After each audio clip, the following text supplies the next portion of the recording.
Okay, good. This guy came into work the other day. He was like the last dude before we closed. He actually came after we were closed. Oh, man. But the manager was like, help him out. And so I was like, okay. He showed up on his bike. He put on his shirt to talk to me, which was nice. Yeah. I guess. It was a really hot day. He also put on his face mask. Thank you very much. But, he smelled so bad. Oh. He was like this like beach bum, like Santa Cruz type, like tall ass, should be a hottie, kind of like a grungy hottie, but his stank. And I was like, man, all the positive interactions I had with customers from that day, it was like wiped out by this powerful BO. Why don't some people just really don't know that they smell? It seems. Well, did he seem like he was like a live on my bike kind of person? I don't know. Maybe. Yeah. Also, I feel like there's a very, very fine line between like grunge and grime. Like all the lovely 90s grunge rock stars, for example, that we love so much. If we could smell those posters, what would they smell like? Smell through the post? Yeah. Oh my God. What did Eddie Vedder smell like back then? What did Kurt Cobain smell like? Did they shower often? Yeah. Did they launder scratch often? And sniff their like dirty jeans crotch? Yeah. Okay. Well, that's something no one should scratch. Of that. Yeah. Because some of them, I mean, the grunge look is meant to look like the guy you see walking by the convenience store every day on your way to work or whatever. And he's just grungy and disenfranchised and maybe a little smelly.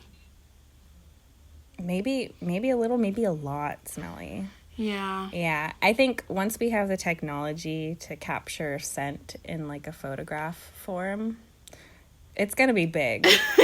Are they working on that? Have they halted, like, working on the cancer? I'm working on it. Cure? Yeah, it's like, shut up about coronavirus. Everybody, we need smell-o-vision now. Yeah. There's a lot of good that can come with that. Like, right? What's your $1 million idea, though? I want to hear it so I can steal it. $1 million idea? I've always wanted to be able to, like, shrink my car when I can't find parking. Put it in my purse, walk into whatever I'm doing, walk out, make it big, and drive off. That's what I want. That's so true. If I could do that with my bike also. I think the worst thing about having a bike for me is locking it up and being super anxious that someone's going to jack it. Mm-hmm. And the second thing is carrying it up goddamn stairs. Yeah. If you could shrink it, just put it in your pocket, fuck yeah. There'd be no excuse. We would never have to drive if we could just shrink bikes. Like, that would be huge. Yeah. But some people don't actually want to pump their ways to their destination, however. That's true. But a leisure bike ride is nice. Have you noticed its, like, effect on your body? Like, do you have tight glutes, big legs due to all this bike riding? No, I'm just as flabby and soggy as ever. I'm sure you're wrong. Turn around, let's see. Okay. I am sore, but I think it's because our friend's birthday is this week, and we've been working on this dance choreo that includes a couple of drops. Yeah, we repeat over and over again. Yeah, and my thighs, I really felt it at work today. I was like, dang. I know. Yesterday, I was like panting. Well, part of it was because it was like a bajillion degrees when I was doing it. It's my location is a lot hotter than your location. True. Yeah, we've decided to like make a mashup of some of the songs that remind us of our good friend and do a little routine to it, and it's hilarious. I'm also somehow in charge of editing this. Why is my life so you terrible? Volunteered your editing skills. Well, okay, because our other friend was like, if we're all recording separately, I'm not going to edit it. That's I was true. like, well, she shit. did say that. She did do that. Anyway, I'm more confident in iMovie, I think. Yeah. Than random shit from the internet, like Audacity.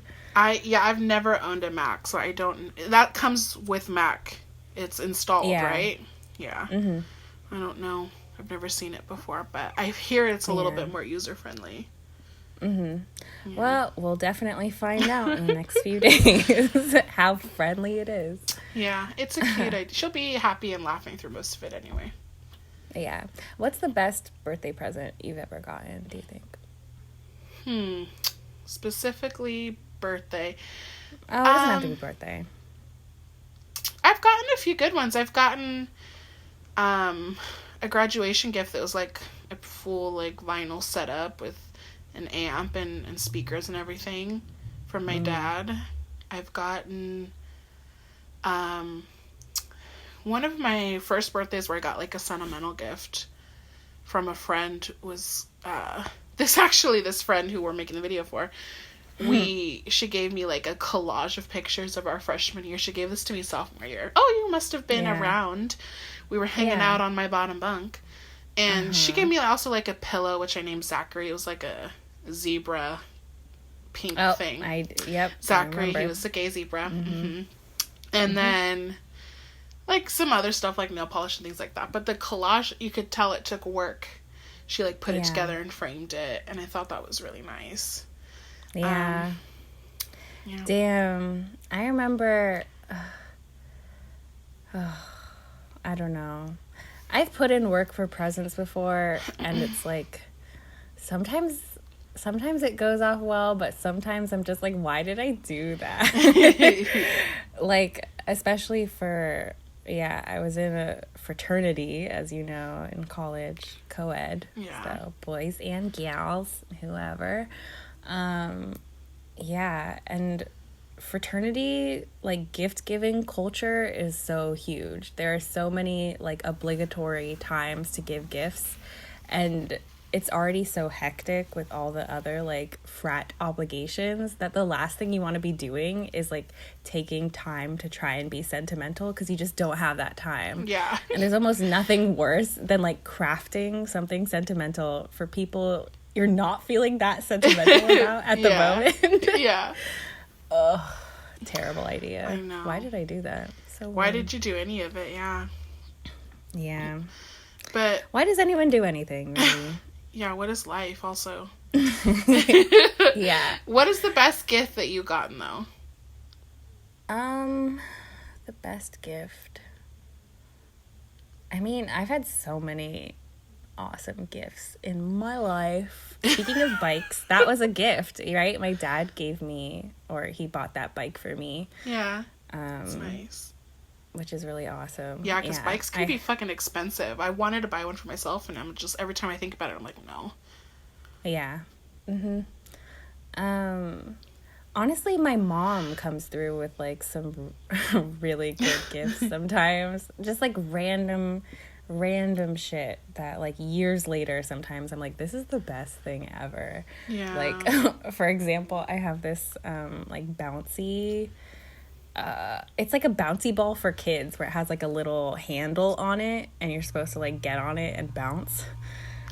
But I've been using it as like a chair watching TV, or as like a footrest in my apartment, and it's like, this is the best shit. This is what I want everything to be, is just bouncy and soft. It's crazy how much your mothers know you though. Like, I know your mom just knows everything. She does. Our other friend, she's been actively trying to be mindful about gift giving, and so the last couple years she's been giving like experiences. Like, she got me guitar lessons for Christmas, and then she's gotten me like a vinyl subscription for a few months.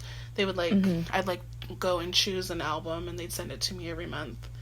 Oh, that's cute. She got another friend like dance classes, pole dancing classes. So like giving the gift of experience, I think, is really cool that she's been doing. Yeah, I've tried to incorporate that, but sometimes that is like like I got my sister Book of Mormon tickets a couple years ago. I'm like pretty glad that she went because like she took her ex-boyfriend who's since passed away. So I hope that it was like a cool experience and probably something that like they at the time like couldn't really justify spending that kind of money on something like that. And that's like the nice thing about those sorts of just about gifts in general is like the thing that the other person might feel weird or guilty or like doesn't get themselves, that you can like step in and do that. Thanks, the best. That's the point. Like for Christmas this past year, my dad's like, what you want? I'm like, I want a Hulu subscription. And I remember there was like a deal around like November, December, where it was like, if you subscribe now, you get it for like a $1.99 a month, and you get it for a year. So it's like $24.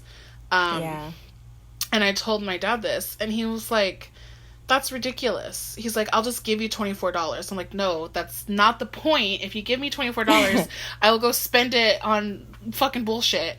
You have to physically buy me what I'm not going to buy myself because I already pay for Netflix and I'm not also paying for something else. I refuse.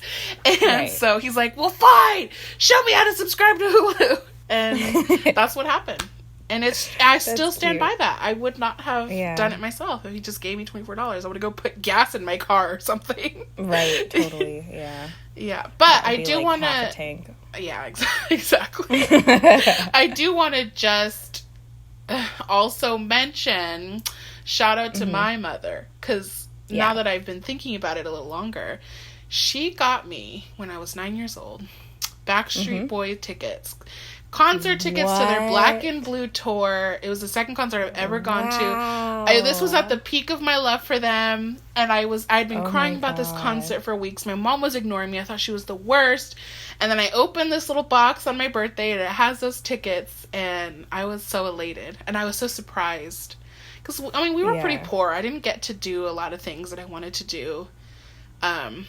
And I had a great childhood, but it's like, going to this big concert of this huge group who I loved for so long didn't seem possible to my little 9-year-old self. And my mom made it possible that year. It was pretty great. That's so cool. Yeah. Yeah. Damn. It was Way awesome. to go, Mom. I know. And I remember she gave me like $20 to buy merch. Is at the time you could probably buy some merch with that. But I bought this bandana that was $17. It's so vivid in my head. And she reamed me once I got back to the car. She's like, why did you buy a bandana with a $20? This is $20. It's precious. And so we found one of the I don't even know what they're called, but people who sell fake merch outside the venue. Oh, yeah. And I bought this $8 t-shirt that was super janky, right? Not their official merch, but I still have that shirt somewhere. Yeah. Aw, cute. Yeah. Yep.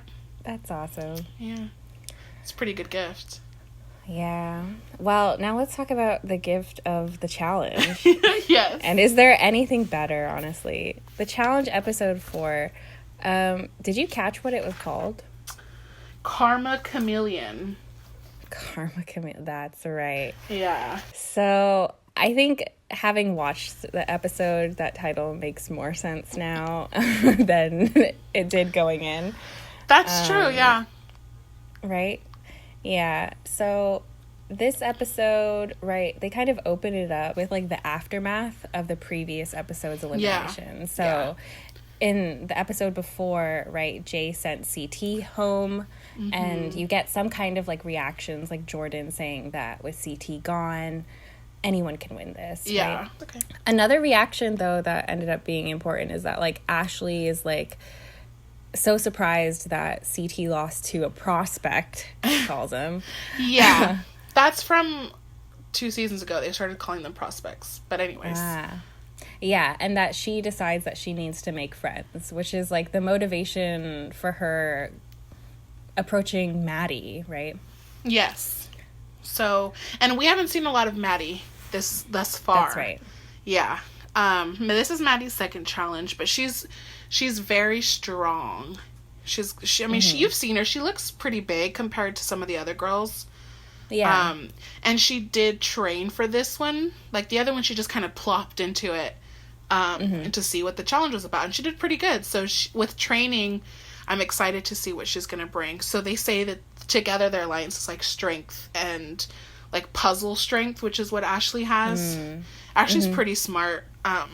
She's physically okay, but in terms of like head to head with other girls, she's just smaller. She's not gonna necessarily win those, you know? Right. Yeah, that makes more sense now that you mentioned that this is only Maddie's second time on the show, because like it does seem like a strange choice to be like allying herself with Ashley at this point. Yeah.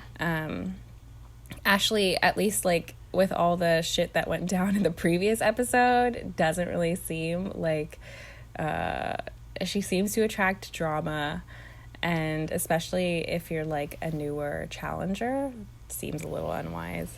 Yeah, I think from what it looked like, they probably just had a few good drunken talks, and Maddie wanted to extend an olive branch where she could, because it's hard to breach the alliances that have already formed, because right. A lot of it comes from past experience, friendships, and even if you could breach it, you're going to be like number 5, 6, 7 down on the list. So you need a number 1 or a number 2. She's got a number 1 in Kyle. Well, I wouldn't say that she's necessarily his number 1, but they're close. But I think maybe she just knew, hey, Ashley's a champ. She's won 2 or 3 of these, and maybe she will rub off some of that chameleon luck on me. Yeah. Well, it's funny because this alliance seems to, like the way they edited it, this alliance seems to last for about like 20 minutes. Yeah, exactly. Because what if this was like the first night and they just decided to show it to us now? Exactly. It could have, yeah. And so what happens like after that scene where they form it, Bear is still trying to get with Kayla. 4 episodes in, he's getting nowhere because she has a boyfriend. Right. He decides to win her heart over with a fire extinguisher. Goes into a room. Stupid. Her and some of her other friends are there. Dee's there. Ashley's there. Well, I don't even know if Ashley was there or near, but Nani's there. He like takes a fire extinguisher for several seconds. It's like it's a lot of fog, and they kind of get smoked out. And yeah, like all the girls are running out like coughing. It's weird because like the interview they have, I think it's after the fact, right? And Bear is trying to like justify this and saying that, you know, Kayla, I heard she likes a bad boy and that's why he does this. It's like, I think you just did this for screen time because you're a big weirdo. Absolutely. Bear is, he's just trying to get attention, and for some reason he's latched on to Kayla and this romance storyline that's unrequited, really. And he's known for doing these like antics in the middle of the night, like just freaking out, throwing himself on tables. He's got a little bit of the Ashley meltdown gene in him. Whether that's for camera time or because he's genuinely always trying to rouse a crowd into thinking that he's really cool. It could be a combination of both. But Ashley doesn't like it. So everyone else is kind of mildly annoyed, but Ashley spits in Bear's face. What did you think? It was kind of hard to see. I only really realized it after, I think it was Maddie was like, no, you don't spit in his face or something. Did you notice it in real time? Did it seem... No, like I did not catch the actual spitting moment. Yeah. Yeah, it seemed, and also like, why would you be... I like totally was not on Maddie's side with this. Like, if someone like sprays some fire extinguisher shit on me, like, yeah, like there should be some consequences. That shit, like, gets on stuff. It stays there. It's not good for you. So, yeah, I think, like, Ashley, whatever she did, and especially if we couldn't even see it, like, how bad could the spitting really be? Like, yeah. And when I rewinded it, and it was not one of those, like, hawking a loogie a few feet away. Yeah, it was like one of those, like, sprinkler spits that was like, psst, like, and I feel like Maddie might have been drunk, right? She seemed a little drunk. So I think she just it got propelled further than maybe a sober Maddie would have taken it. But she seemed like that's a big offense. She said where she comes from, you don't spit in people's faces, right? But it wasn't her place at all to get that intense about it, I think. I also want to just point out it's such a good example of how Ashley thinks and how it's a little warped. She kept justifying her actions with, he sprayed that chemical in my face, therefore I have the right to spit in his face. So that's how she's justifying it in her head, because she does this a lot where her excuses for biting is by victimizing herself. And whether you can argue that she believes these things or she doesn't, I think it's a little of both. She's like, hey, this was all in my face, so I'm going to spit in him. Whereas everyone else sees it like he extinguished a whole room of people. It's not a personal attack. It's kind of supposed to be funny. Whereas you, like, personally decided to individually spit in this one person's face and make it like a personal attack. So it's a little bit on a different level. I can see what you're saying, but I still think, like, that is, yeah. As far as the behavior goes, that's, like, pretty unacceptable. And it was so weird for Maddie to then, I'm not sure, like, why she got so mad at Ashley. Like, is it, like you said, because she's a little drunk or something? But, like, when Ashley says, like, he just put toxic chemicals in my mouth, Maddie's like, I'm sure you've had worse, bitch. Yeah. And, like, it leads to this whole fight, the instant breakdown of their alliance when, like, Ashley throws back that, like, Maddie was in jail for a DUI. And, like, somehow D gets pissed that Ashley brought that up. And then Ashley ends up saying, like, I can't remember the context, but she says to Maddie, you're not a woman, you're a cocksucker. Yeah, it didn't translate the words, because they just bleeped it. So I was like, are they saying cocksucker or clit sucker? I wasn't sure which one she was trying to.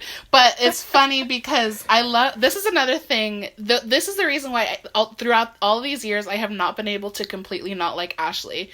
Because Maddie's like, who's bleep, whatever, clit, dick, whatever, have I sucked in this house? And she's like, all of them. She's just like a best. All of them, honey. Oh, man. And so I guess this is interesting too, right? Because in your world, the non-reality watching world, someone comes into your room and extinguishes me, fuck that motherfucker, right? Yeah, I mean, but, that's like, not cool. On the challenge, they're so bored.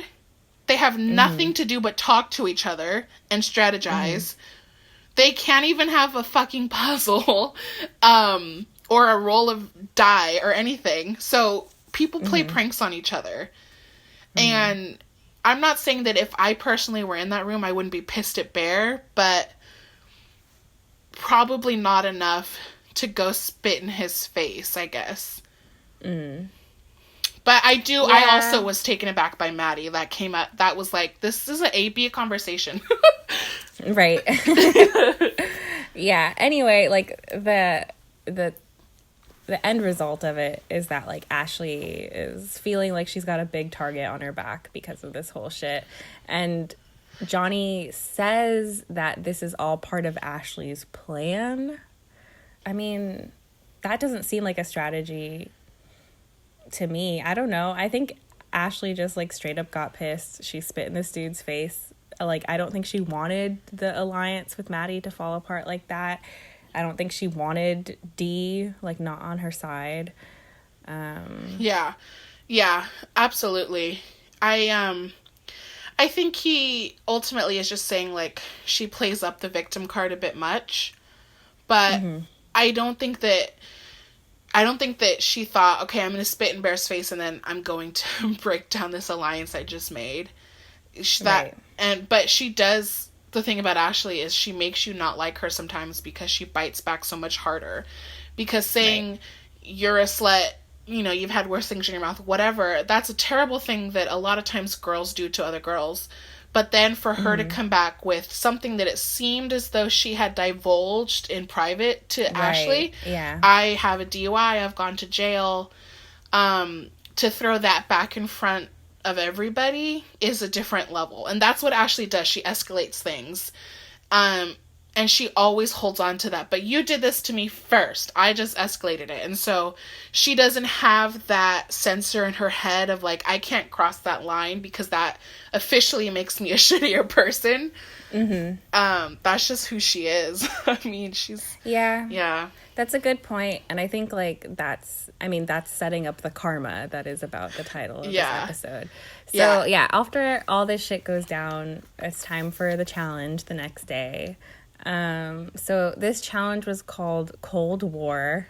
They had, I think it was 5 teams total, each with 5 people on them that were randomly selected.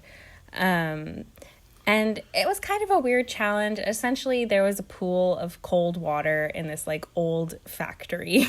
And there were these puzzle pieces. When they said puzzle pieces, I was thinking, like, something small that you had to find at the bottom, but no, they're like these clunky like hollow boxes that are weird shapes, so they're full of water. The water has to drain out for you to lift them from the bottom of the pool, plus they're like hooked on with little like carabiners and stuff like that. Like, they're latched onto the bottom of the pool somehow. So the divers on each team, and it's 3 members per of the 5 are divers.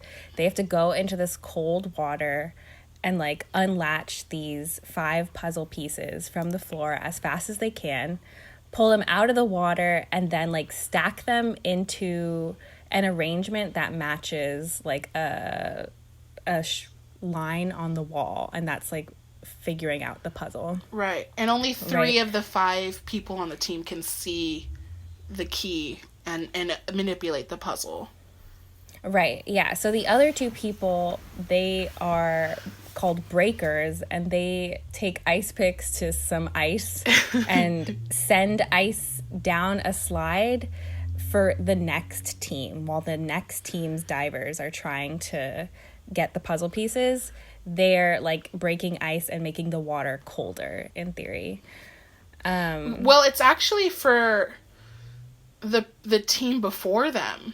So the breakers are doing the one before them. So some of the teams are even like, don't throw the ice because it's going to fuck us over in about 5 minutes because we're going to go. Yeah. And I think the pool starts at, like, mid-60s or something. Do you recall the temperature? I wrote down the temperature. It starts out at 62 degrees, which, right, in terms of if it was the temperature of the air, that's not that cold, but for water, that is cold, right? So, yeah, even the first team, like, the players are saying that the water is super cold, and then by the end of it, and who knows how much time has actually passed, but when team 5, the divers, are going, it's dropped down from 62 to 51 degrees. So it's, like, significantly colder by the end of it. What are some highlights of this challenge? Because the way it was edited, it was kind of like, it was messy. It was all over the place. All the teams were pretty confusing because it's actually like a head-to-head in a way. You've got the 3 divers versus the 2 breakers. What do you think was important in this challenge? I think, well, for Team 1, for example, I think it's interesting that they didn't put Ashley in the pool so she could help with the puzzle which is what Right. she's known for. So they have Yeah. these 3 big guys, Rogan, Josh, and Fessy, trying to do this puzzle. And Bananas even makes fun of them at one point when they're trying to pull out or like unlock it from the carabiner, because all they do is keep pulling, and it's just like the 3 Stooges in the water. Yeah, totally. So they don't set the bar high, let's put it that way. Right. And then when Team 2 goes, the divers are Nelson, Kayla, and Dee, and they can't get it out. They're just in there. Their strategy put them in there for too long to where they couldn't feel their fingers anymore. And if you can't feel your fingers, you're not going to be able to unhook something. Like, you can't put the pressure, you can't manipulate it in a way that is going to be successful.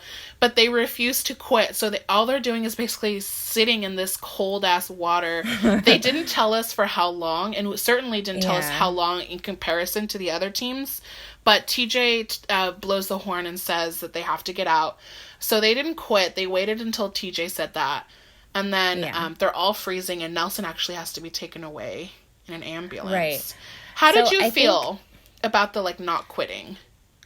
I thought it was kind of strange. Like, as a competitor, if you can tell that you're doing worse than the team that just went and successfully completed it, I do feel like you should just call it, especially if you're given the option to quit. Yeah. And I think they did actually say that they were in the water for 15 minutes. Okay. Which is like, yeah, probably with that amount of time, you could tell that, like, there's no way we're going to win this. But maybe it's just the hope of, like, maybe we could solve the puzzle way faster than Team 1 and we could still. But, yeah, it just, like, didn't happen. I think, yeah. I don't think it was hope. I think they just didn't want to be quitters, which I understand that tenacity. And for a lot of things, I feel like you shouldn't quit because it's about character. But when it comes to something that could hurt your health, that's where I think you should definitely call it. You know, like, you're in cold water. You can't feel a part of your body. Get out. You're not going to win anyway. Because they weren't getting any closer. That's the thing. There was nothing transpiring that suggested that they were going to be able to complete it successfully. Right. So, yeah, Team 2, they didn't complete it, but Team 5 also didn't. And it's interesting because Corey, so the divers on that team were Corey, Kyle, and Bailey. And Corey's bud is Nelson, right? And Corey's the one who kind of calls it for Team 5. And he's like, we're not going to win this. Like, let's get out. Yeah. Yeah, Kyle says, you couldn't have 2 bigger pussies than me and Corey, he says. Yeah. That's what I love about Kyle. Yeah, I do think there were a couple smart strategies from Team 3 and Team 4. Like, Wes was peeing in the water, which is great. I mean, how much can you possibly pee? Like, I don't know. Yeah, maybe just enough to unclip it. I don't know. Yeah. Oh, and then Bananas said that his strategy, and he made it clear to his teammates, was like, let's just unhook all the pieces right at the go, because that's the one that's the most finicky. You need your hands to be working for that part, whereas lifting it, that, you know, your hands can be numb and you can still do that. And it works out, like, pretty good for Team 4, right? Because they win. Yeah. So, yeah, it was between them and Team 3, and I don't know how much time was in between, but Anissa saves Team 4 and does the puzzle, basically tells the boys what to do, which is really great to see, because Anissa doesn't always get her time to shine, and she did that. Yeah, and it was pretty funny seeing, like, Bear getting bossed around by Anissa. Yeah. I was like, this is good for me. Yeah, exactly. And I do want to note, too, for Team 3, Jay holds his own. In fact, there's a quote from Bessie that's like, Jay doesn't get as much credit as he deserves, which I think is still true because he's such a small guy. But I think he's slowly proving himself. But and there's a moment where Wes honestly thinks they're going to win. And he says, with winning comes power, and I love power. I put it in my goblet, and I drink it until I'm drunk. That is a good quote. I'm glad you took some time for that one. These are the moments that keep the challenge interesting. Yeah. So, yeah, this was something that was made clear at the start, but, like, all 5 of the members of Team 4, so that's Big T, Casey, and then Anissa, Bear, and Bananas, who are the divers, they're all on the tribunal. Yeah. Yeah, and Anissa says, me and Bananas got this. Right. And it's important, too, because it's a girls' week, and there's 3 girls on the tribunal. So, in theory, like, that could have been important, but obviously Anissa's the most senior girl on it, and she does kind of like end up ruling the world. Yeah.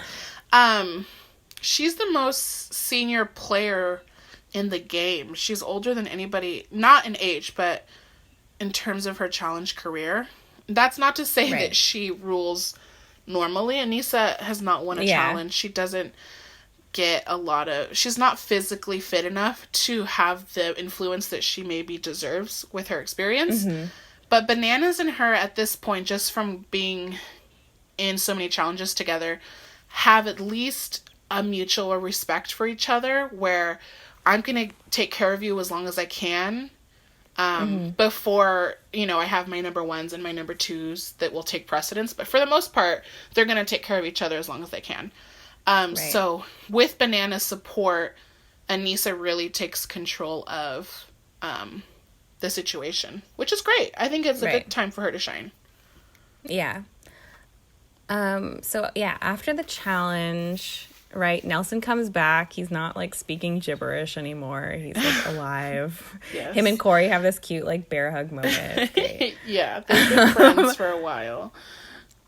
Yeah, but mostly it's like the house is kind of talking about like what's going to happen during nominations. And I don't know, was this surprising to you, what ended up happening? For nominations? Yeah. No. What was most surprising to me was that Kyle sort of led nominations. And I'm wondering, because he's friends with Bananas, I'm wondering if Bananas... Is this, like, just a big board meeting and Bananas is like, this is your turn to lead the meeting? Is he training Kyle? What's going on behind these scenes? Because up till now, like, Wes and Bananas have been leading the nominations. Yeah, right. I think, so, yeah, the question of, like, why is it Kyle?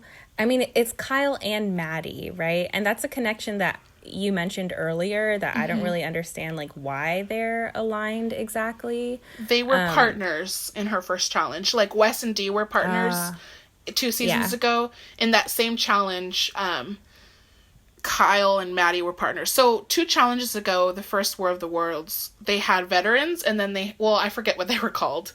And then they had prospects. That's where prospects originated. Okay. And Maddie was a prospect. Dee was a prospect. It was all their first challenge. So Kyle and Maddie got pretty close. So they paired prospects with a veteran? Is that how that went? Okay, gotcha. Yeah. Okay. So, so Maddie goes up to Kyle, like, before nominations and is basically setting up this whole, like, we're going to put Ashley in. Yeah. And she says, like, I've already kind of burned that bridge. What would be the point in choosing someone else? Because the nominations is all about only choosing the right person to piss off and not pissing off the other ones. Because Maddie kind of has her tail between her legs, too, because she also got into it with Nani, which is a very connected girl in the house. Yeah, exactly. So she's just trying not to ruffle any more feathers than she has to. And so Kyle leads the nominations. Maddie goes first, saying, I'm voting Ashley. And Dee, who was in an alliance with Ashley last season... and this was a very tight alliance that kept calling each other, like, I think the family or some weird mafia incest like thing. So Dee votes for Ashley, and she says, I have a quote from her confessional. It says, "If all girls are gonna turn against Ashley in this game, that's not gonna be good for me. I don't need her as an ally. I don't need her as a friend in this game. Moving forward, I'm done with her." Yeah. And she votes for Ashley early on in the vote. It's right to spoil some things, right? Dee and Ashley are the ones who go up against each other in elimination, right? Mm-hmm. And so, like, how does Dee nominating Ashley at this point, like, does it actually make sense for her, given that her later strategy is that, like, she kind of wants to go in on the elimination, you know? Right. Yeah. That's interesting to bring that up. I'm thinking about the girls that are left and who does Dee want to go against? Maybe she thinks Ashley's small and in most things I could take her out. I don't know if she had that in her head or if she was just doing it one step at a time. Everyone wants to throw her in. I can't use her anymore, so I might as well say her name. Right. Yeah. But they basically cut the nomination short, Kyle does. He's like, it seems like everybody's going this way. Is anyone going to not go that way?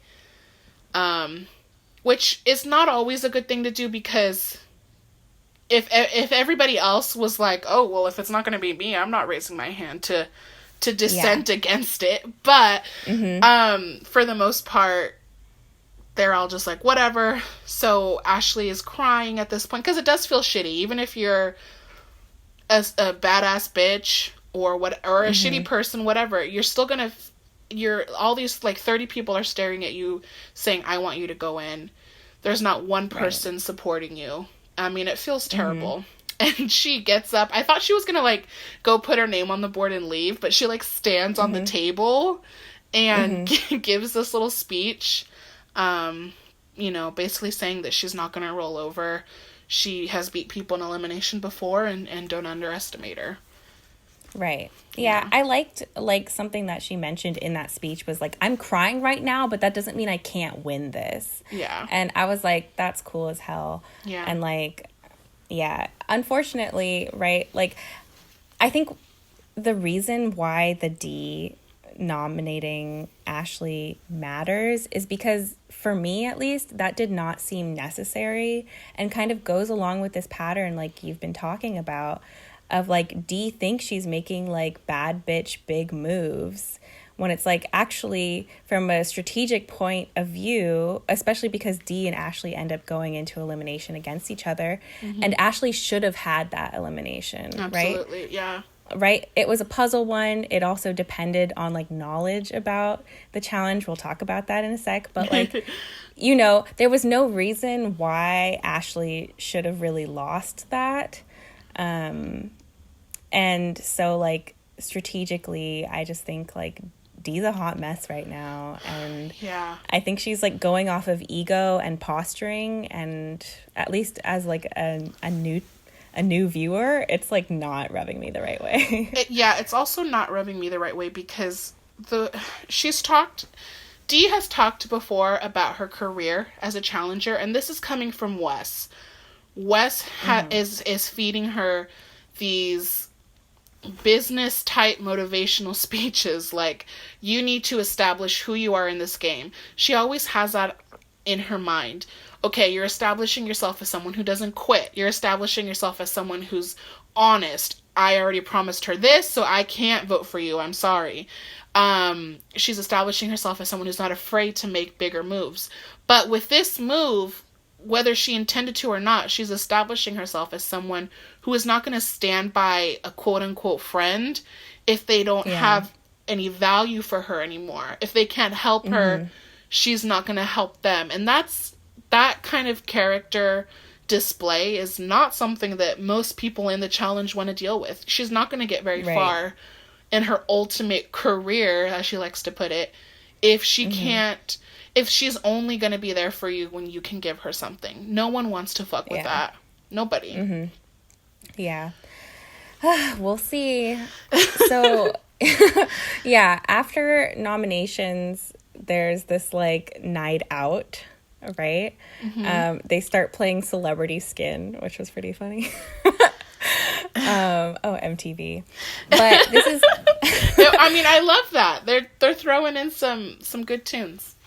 Yeah, I enjoyed it. They had paper cut in the last episode. Hell yeah. That was cool. So this is kind of an opportunity for, in theory, like other girls who are on the tribunal to kind of flex their power. And so Big T is the one who actually, like, with coaching from Johnny, like, actually starts to, like, make some moves. What did you think about that?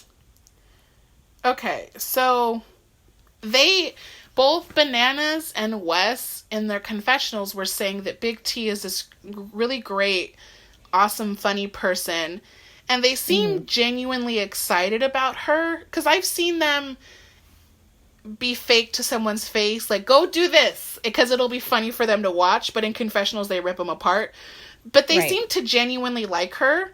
Which I think is cool. But as a viewer, it's not translating how great a person she is. Like, she's fine. I don't not like her, but she hasn't done anything. She hasn't said one thing that made me laugh. She hasn't done anything in the challenges that I think is good. Like, so I'm not on the Big T is awesome train, and she might just be someone who is great in person or great one-on-one, but her personality is not translating across the TV. Yeah, and even the clip that they took from Johnny's confessional, he's just saying, like, Big T's accent's, like, hella cool. Like, everything she says with her accent. I'm like, that's, like, day one, like, impressions. Like, it's hard to see, like, why they're doing this exactly. But, so Big T starts, like, approaching the Holy Alliance, right? Which is Nani, Jenna, and Kayla, right? Yes, girl. I take notes. I'm wondering if Bananas told her, go talk to these girls, because their alliance is the strongest, or if Big T thought it herself. It seems like Big T does know, like, who has power and who she should align with. But she's kind of just doing Bananas' bidding at the same time. She doesn't say anything in the tribunal, behind the scenes talks that is it dissenting in any way. She doesn't bring anything new to the table. She's just kind of agreeing with their saying. So, I think she's just kind of like a yes man right now.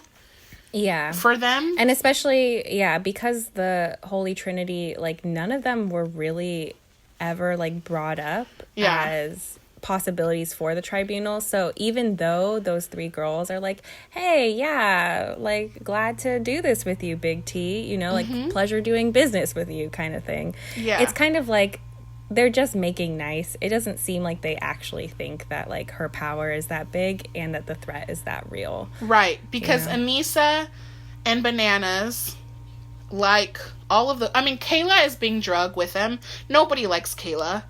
But Jenna and Nani are very loved. Except for Bear, yes. Yeah. So Anissa, Bananas, they love Jenna and Nani. Casey, if you've noticed, in all of her scenes, she's on the couch in the blankets with Nani, Jenna, and Kayla. She's kind of become a butt of theirs. She's probably hella cool. So Casey's also not going to vote for them. Bear's not going to vote for them because he's in love with Kayla. And so there's not a real threat. I think what I think ultimately is going to happen, it doesn't hurt them to say I'm not going to say her name for the first half of this game because they probably want to save her to go against her later. Right. That's what I think they're going to keep Big T around for a little bit. It helps that Wes and Johnny like her so that Wes and Johnny cannot vote for her for a little bit. And then when they need to get their red skulls at the end, they've got a layup. Yeah. I think it's smart. Yeah. Yeah. So then what happens? So Bear continues to go after Kayla. And which also we forgot to mention. Well, I did because I notated it. When Bear's team went in the challenge before he was gonna dive, he turns to Kayla. He's like, "Kayla, I love you." Like blows her a kiss, like he's going off to war. What is his deal? I know, but Kayla, you can tell, is starting to kind of get flattered by it.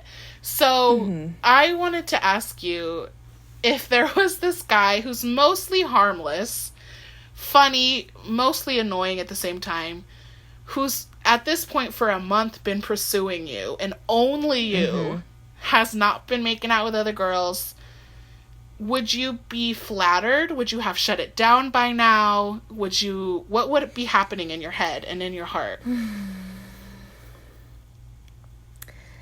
It's tough because, right, I have to separate it out from Bear, and probably most of the guys on this show are like, not, this reality TV persona is never something that I would like probably get along with that well. But whoever you envision needs to have an accent, however. Oh, well, I mean, accents never hurt. Exactly. I don't know. For me, like, I've never really found guys that pursue me very strongly to be that attractive. And probably Kayla is, like, feeling something similar. Like, it's a bit off-putting in a way to have a guy who not only is pursuing you, like, fastidiously, but is also making a big show and, like, kind of embarrassing you in front of, like, your grade coworkers. Yeah. It's a lot. He'd have to be really cute, and that accent would have to be real good. Yeah. And I feel like Bear's either somebody that cause I feel like he's annoying no matter what. Whoever you are, he's gonna annoy you. But you either get over that and you start to think, like, he's just Bear, and that was kind of funny. Or you never get over that, and he just annoys you to the end of time. So, but if you're in the first camp, some of the stuff he says, like throwing you kisses, like, maybe it's funny. Maybe you start to laugh with him. I don't know. If it were Bear for me, I don't think... If I honestly had a boyfriend, I would have shut it down by now. Yeah.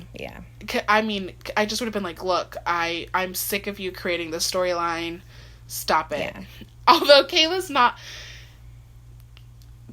like, like, you know, when Bear was all, she said she'd miss me if I were gone, and she's like, I literally said I wouldn't care. Like, she's not, like, lying to him. But her confessionals are a little... she's leaning into it, and it's, like, hard to say if, like, the producers are kind of like, hey, you know, trying to encourage that. Yeah. So I feel like if it were me, I would just tell the producers, I'm not saying anything about Bear, period. Like, and then you just gotta stick with that so that they don't create something that's not there. Of course, we do see in the preview for the next episode that they lock lips, so this is futile. Anyways. I'm dreading it. I know. I am too. Tribunal. The tribunal is Dee, Maddie, and Tori. They pick powerhouse girls. That's what people refer to it as. Yeah. They're all pretty big girls who, if head to head against Ashley, would give her a hard time in a headbanger.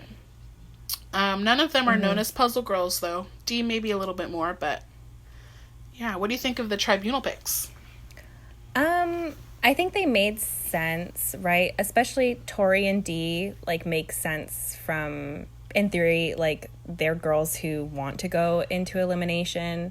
Tori is, like, you know, busting out her pants. She wants to go in there so bad.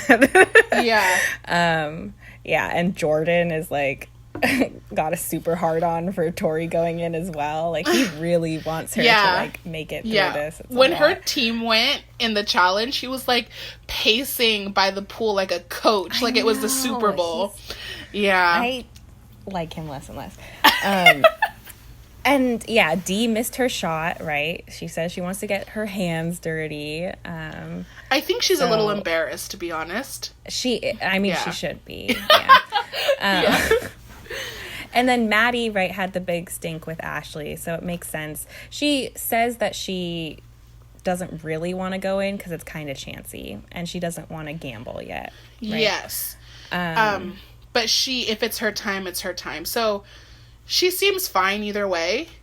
She's not a you owe me this kind of person. She's just kind of like whatever, you know? Tori says she wants to go in if it fits her skill set, she says. Right, which I'll get to that in a second. But then she says that she doesn't want to do a puzzle at all. But basically says, like, throw D in if it's a puzzle. She's beat me in a puzzle, which Bananas calls her out on it. He's like, interesting, you want her to go in. So, and Bananas, it's not like he doesn't know this already, but he likes to put things on blast so that everybody can see. So this is what he does to Tori. Yeah. I mean, and both Dee and Tori come out of their interviews being like, fuck them. Like, they're on a power trip. Like, they are, you know, like, it wasn't about, like, making negotiations. It was really about, like, and maybe part of that is just that the tribunal was 5 people. And, like, having 5, you know, being one person, having 4 people behind you, you just feel that, like, power of being like, I'm gonna fuck you up, like, right? Yeah. I kind of wonder, like, you know, the attitude, and especially that it was Anissa kind of, like, leading that attitude as well. Well, here's the thing, is for they leaned the most into Dee and Tori, right? Maddie was just like, whatever. Right. Yeah. Dee and Tori have their strategies, and they're not gonna sway from it. They have the people that they're protecting, and then there's everybody else. So for them to go into this, basically a job interview, and say, yeah, I love your company. I'll totally vote for your company. I'll protect your company in the future. Yeah. When they've already signed on to this company, and that's their company, it's bullshit. And so all they're really doing with their power is saying, I need you to lie to my face so that I can bring it up later when I vote for you. Yeah. That's all they're doing. And yeah, it's annoying to be the person in the interview, but what else are they going to do? Like, right. I mean, what the fuck else are they going to do? And Tori says to them, I can't say that I'll never say any of your names. And Dee essentially says, yeah, sure, I'll never say any of your names. Right, and then it's like, love you, girl. Yeah, that whole, like, Anissa being like, I do not love you. After she leaves, and it's all a facade. What you project to these other people.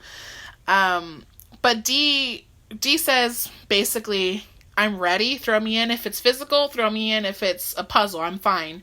So the tribunal talks afterwards, right? They don't want to throw Dee. But Banana says, I don't want to throw Dee in if it's physical and just give her a red skull. I don't want to just give it to her, basically. And so he's aligned with Wes, but that doesn't necessarily mean that Dee is doing anything for him. So why should he do anything for Dee? And so if it's physical, there's 2 people on the ballot, right? Tori or Dee. Maddie could go in, but they're not worried about her. I'm kind of angry that Tori... I'm not angry, but Tori claims to be this big player and is trying to make a reputation for herself, but she only wants to risk it when it fits her skill set. It's just annoying. Like, be an all-around... This is your 4th or 5th challenge, bitch. Learn how to do a puzzle. I know. Like, she lost the final last season because she can't do puzzles. So, and the fact that Dee didn't go in when she was in the tribunal, I'm just sick of these quote-unquote badass powerhouse girls not having faith in their abilities. Like, stop acting like you have a big game when you don't actually have a full-blown big game. It just... Totally. It's annoying. Yeah, so, I mean, next up is the elimination, right? And it is, like, a puzzle. Yes. Which, it was, like, made for Ashley. Right? It's made for Ashley and the tribunal. It's, like, not obvious whether, like, are any of the girls on tribunal gonna, like, take it, you know? But it ends up being that, right? Tori already said puzzle, she doesn't want it because she's lame as fuck.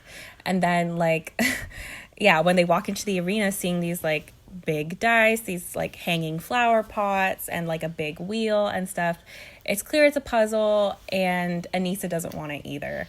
And basically, Anissa not wanting it means that all the tribunal votes for D, right? Yeah. And it's the perfect situation because they get to make Maddie happy for not choosing her. It's a puzzle, so they make Tori happy for not choosing her. And then it's a puzzle, right. So by throwing D in, they also risk that she could go home and make their lives happier. So it's perfect. Yeah. They get to basically give every single person in the interview what they want while also risking that D gets to go. So it's the perfect situation. Yeah. So the elimination this time was called Code Breaker. Kind of a dumb name. It's not descriptive at all because basically what they have to do is they've got like this spinning wheel. They have to spin it starting from the outer ring to the inner ring. There's 5 rings. Whatever the first one lands on, you need to go find the matching symbol that's on a tile. And the tiles are inside these flower pots that you have to break with a stick, except they're fairly high up. So you have to roll like this die kind of that like comes up to your thigh level so that you can stand on it so that you can hit the damn thing. To me, It wasn't obvious that like, could you have just jumped and like hit the pots without using the die? Like, I like couldn't tell if they were actually like completely inaccessible, and they certainly weren't jumping when they were on the die to hit the pots. Well, TJ says you have to roll the die to get to the pots, and the thing is that DQs come so easily in these games that you just have to do it exactly how TJ says it. So you don't get disqualified. Yeah. Gotcha. Yeah, because it definitely seems like if the only goal was to open those pots no matter what, like there were other strategies that could have been taken, I think. Although don't they have to grab what's in the pot? Isn't that their puzzle piece? The problem is that they smash the pot and then the tile falls onto the ground a lot of the time. And that's what ended up fucking up Ashley, is that her tile was on the ground and was buried in sand, probably because she was rolling this stupid die over it. And so it got covered up.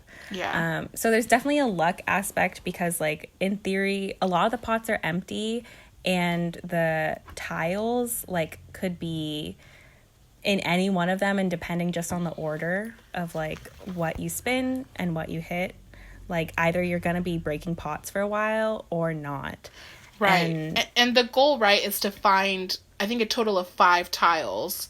Yeah. That when you turn them over, they're seasons of the challenge. Yeah. So on the back are like seasons of the challenge, and then you have to put them in chronological order, and then that's when you win, is when you get that. So Dee says they don't air the challenge in Australia. So valid point. Right? I think that's very fair. She's like, what? Do you want me to pirate this shit? Because I don't watch it.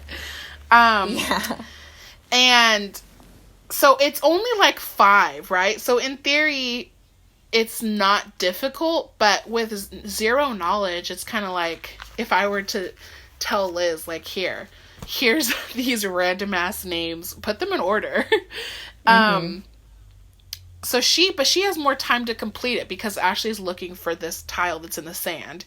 I mean, it looks like Dee has minutes. I don't actually know how long it is, but I don't know if it actually saves her, but Wes, Dee's his girl, so he has lived through a shit ton of these challenges and is telling her the order. Right. But he can't see her pieces, so she's kind of reading it out to him. I don't know why it's getting fucked up. I think Wes mixes some of them up. I had it, let me just say that when I saw him, it was an order in 2 seconds. But maybe Wes, when it's your own life, maybe you're just like, oh God, when was that? Which one was first? I don't know.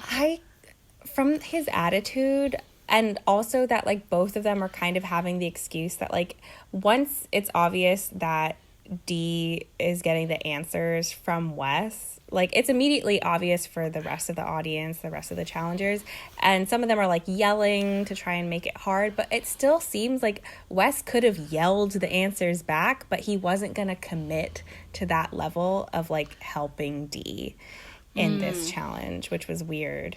It kind of seems to me like he doesn't, like, he's got this like emotional You know, he is loyal to her in that sense, but he also sees her as like perhaps a weak competitor in a way.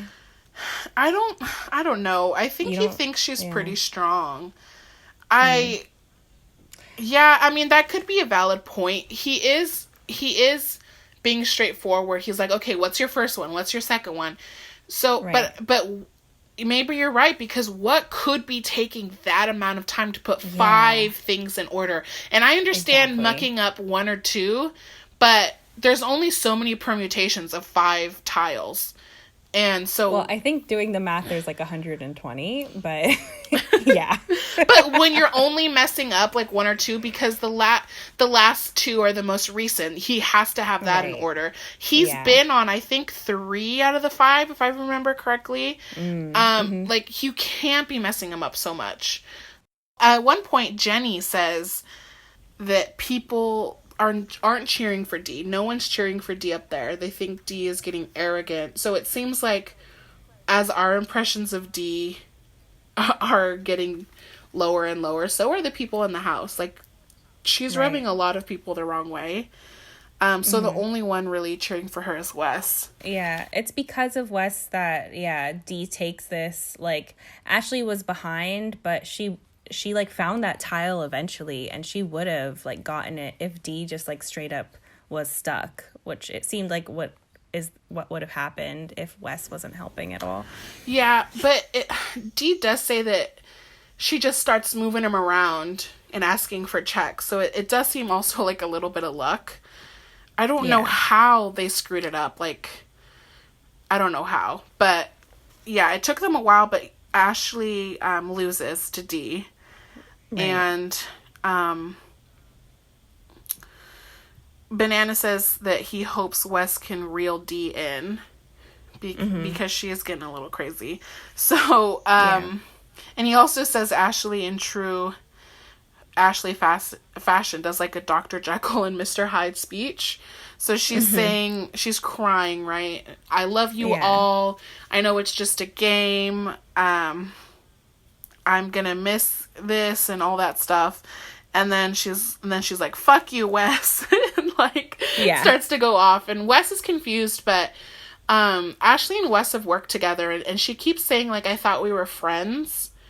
And Wes is confused because to Wes, Ashley is just someone who he works with when she's needed and not when she's not needed, which is sort of probably how D is seeing it as well, but she's not personalizing the strategy, right? Different people do things differently and can get away with different things, and it's also on how you deliver messages and all this stuff. But so Ashley goes off on Wes, and I wanted to know, like, how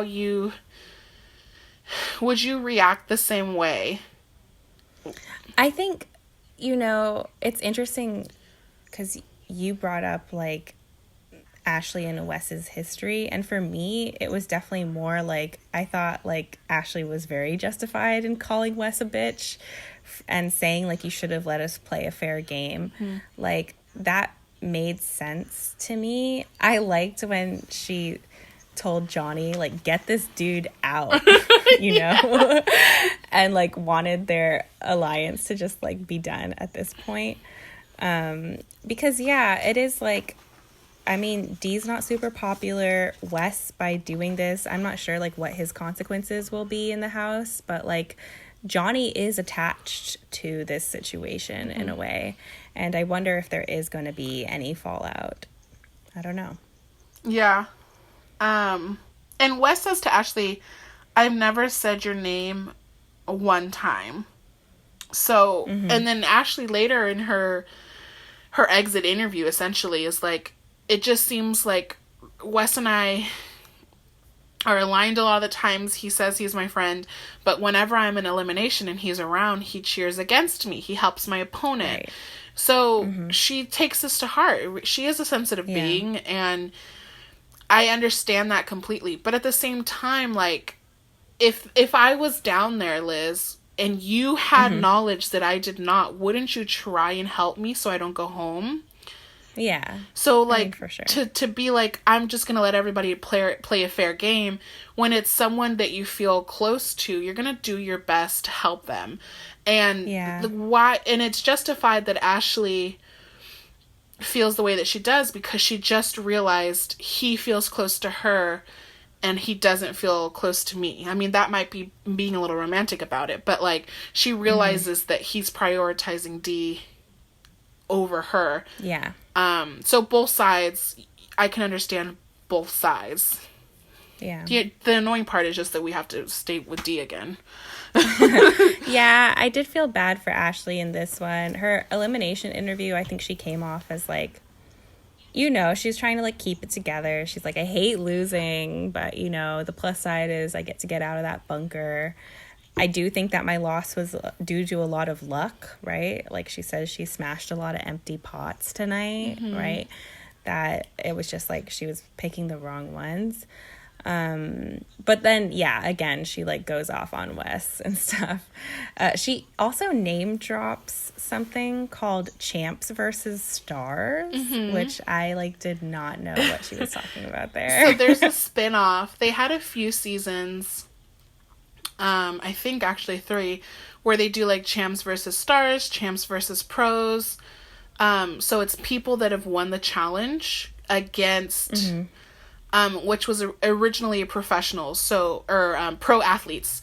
So they had, like, Terrell Owens, they had, like, Olympians, and just to show basically how competitive the shows got, to where even Olympians lose to the champs a lot of the times. Right. Like in that compilation video I showed you of CT, like him and this girl Cara Maria are, like, wrestling against like this resistance band where Olympians are on the other side and they win because they have seen that game before. You have to burrow into the sand, tire the other person out, just anchor your way there. And so there's a season called Champs versus Stars where they bring in people like Little Romeo, like Riff Raff, and they had a few arguments basically. So that's what she was referencing there. Ashley gets, like, thrown in first, I think. So she's like the rook in a room full of champs that are champs from way back. So she gets thrown in, and so she took it very to heart and whatnot. Okay. Yeah. Gotcha. Yeah. I mean, I liked her attitude at the end. She's like, I'm going to come back looking like Jenny. Yeah. And then, funny enough, she's like, call me female bananas. I'm not going anywhere. Yeah. So even though her and Johnny have had this whole, like, contentious thing. Yeah. I mean, she's basically saying she wants that career longevity, you know? Yeah. And it's hard not to respect Bananas because he stays relevant. He still gets the calls. And... She can chill with Bananas. They've had hangouts. I think they've even made out a couple times. Like weird. They're just politically. I want to see that. I think they mention it. It's like at a reunion where he, like, makes fun of her weave, and she's like, "You made out with this weave last night." So it was like the night before a reunion episode. So it's more like they allude to it. Yeah. But cool. Yeah. So that was the episode. It was. So yeah, based on that elimination game, we thought it would be fun to quiz each other on a few challenge facts because in this case, I guess I'm the Ashley and you, my dear, are the D. And there's no Wes around. There's no Wes around. It is going to be a fair game. Yeah. Okay, so I think the way we're going to do this is that Gabby is going to go first. We've each prepared 10 questions for the other person about the challenge, and we'll keep track of everything that the person gets right, and we'll see who wins. Yeah, because Liz is really intent on winning. Are you ready for your first question? I'm ready. Okay, put the following vets in order from least amount of seasons participated in to most amount of seasons participated in. Okay. CT, Bananas, Wes, and Anissa. You can write these down if you need. Okay. CT, Bananas, Wes, and Anissa. And you said from most to least? From least to most. And I will say that when I later looked into the answers, two people have the same amount. Ooh. Okay. I'm going to say Wes and Anissa for the least. Okay. And then CT and then Bananas? Yeah! Ding, ding, ding. Really? Yeah. Oh my goodness. Tell me your thought process.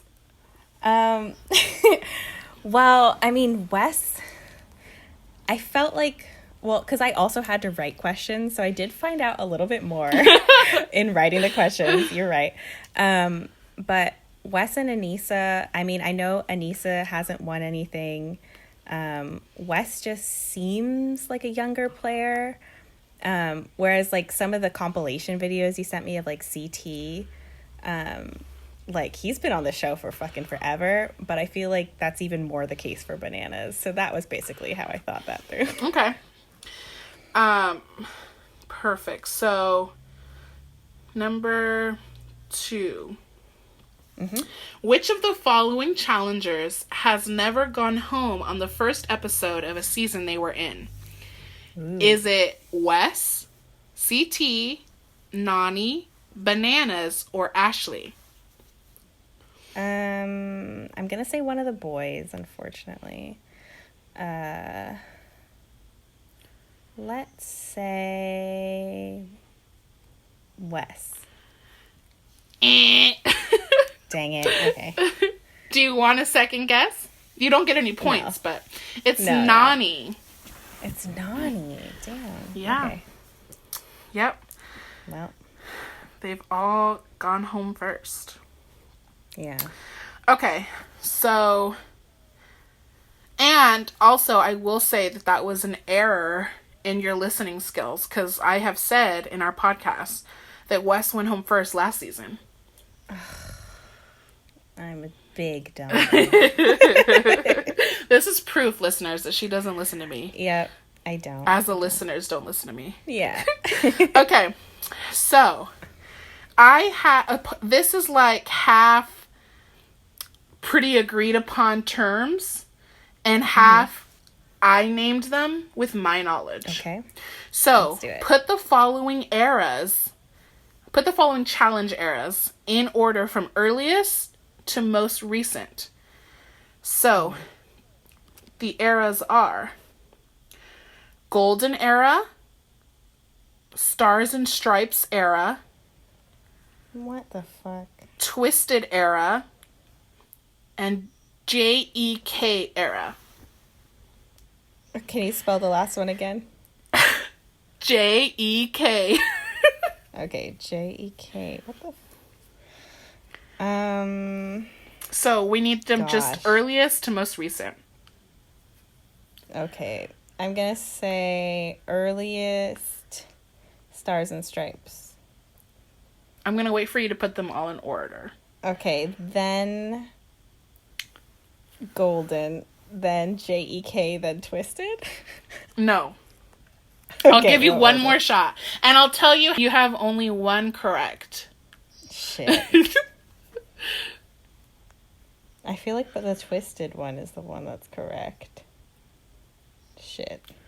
I'll give you that, since you don't actually get points on this one. Twisted is the correct one. Yeah, okay. Then Golden, JEK, Stars and Stripes, and Twisted? Yeah!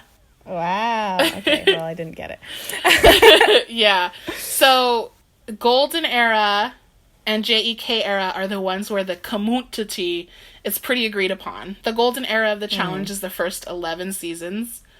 Wow, okay. And then JEK era stands for Johnny Bananas, Evan, and Kenny, who were like the 3 stars. They're actually the strongest alliance, really, to ever see the game. They there was at least one of those motherfuckers on each season. Yeah. From season 12 to 21. Damn. Okay. And then the Stars and Stripes era, I called it because there was a lot of people that they were trying to make like characters in the new stars, And then stripes because there was a whole movement of like, you have to earn your stripes, which they still use that terminology, but there was just a big like prove it to me movement during that time. And that's 22 to 29. I am making these cutoff times.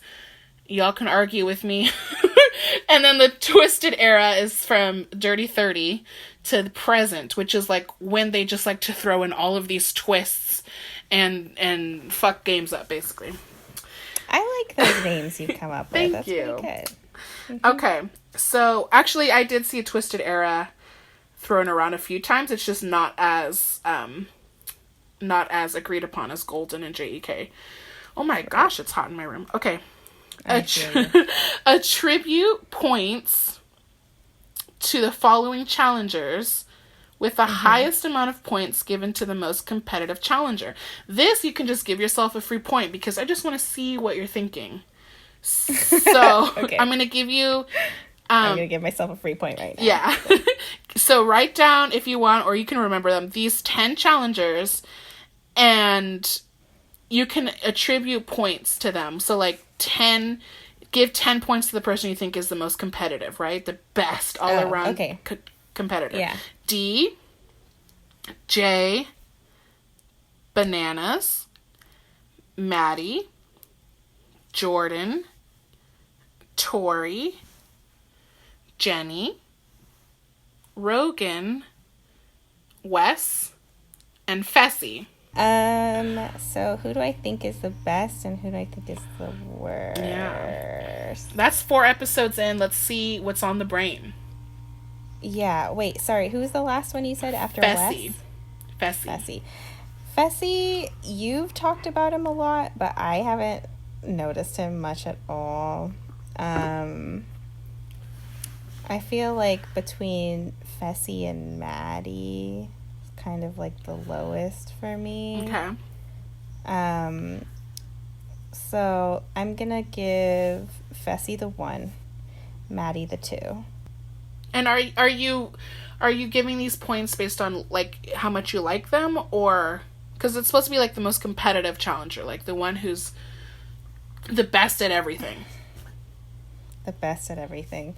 I mean, I think it's hard because like, right, Fessy hasn't had a ton of moments to shine yet. I know that he's done kind of well in like physical challenges, but to me, almost anyone who is like a physical person and gets on the show, like, could potentially be performing as well as Fessy. So I guess I'm not really like that blown away. And we saw him in this episode like not be able to do the puzzle very well. Yeah, and like I don't see his social or political game at all. So I'm just like, Okay. The 3 I'm gonna give to I'm gonna give that to Tori. Sorry. Okay. And then the 4 I'll give to Jay. The 5 I'll give to D, because D did get like second place in the first challenge. So even though she's annoying me right now, I think she's good. Oh shit. But now I've got Rogan up so high. Damn. Yeah. I should have given Rogan the 4. Sorry, Rogan's the 4. Jay's the 5. D's the 6. Yeah, D beating both her men. Look at that. Hell yeah. So all that's left is Bananas, Jordan, Jenny, and Wes. I'm gonna give Jordan the 7. Okay.